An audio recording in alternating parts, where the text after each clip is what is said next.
Several Indiana apartment properties are listed in a disability discrimination federal lawsuit. The Fair Housing Center of Central Indiana is one of a half dozen other agencies around the country jointly filing the suit. News 8's multicultural reporter Katira Winfrey brings us more on this. Well, Alexis, 38 properties owned by Clover Group are listed in the lawsuit. 3 of them are in Indiana.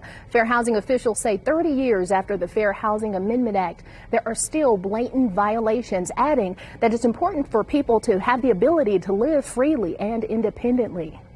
Roughly 14% of Hoosiers have some form of disability. That's according to the latest census data. And advocates expect those numbers to rise as life expectancy rates climb.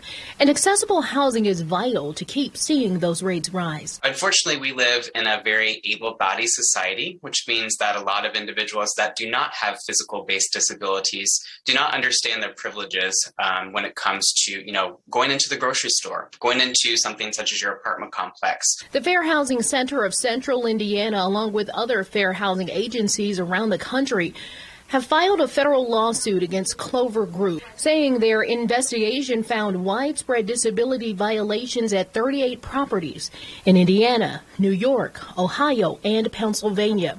The lawsuit says areas of concern include inaccessible parking spaces, mailboxes, bathrooms, and public common use areas. Discrimination does not know state boundaries or city boundaries, and so as a result, sometimes we do have to go outside and partner with outside agencies. The Fair Housing Center of Central Indiana says that one of the properties is in McCordsville and 2 others are in Indianapolis. All properties advertising for residents 55 and older. People with disabilities are actually the highest form of discrimination complaints that HUD, Department of Justice, and local agencies like the Civil Rights Commission receive, as well as ours, the Fair Housing Center. Fair housing representatives say anyone feeling they've been discriminated to contact their office.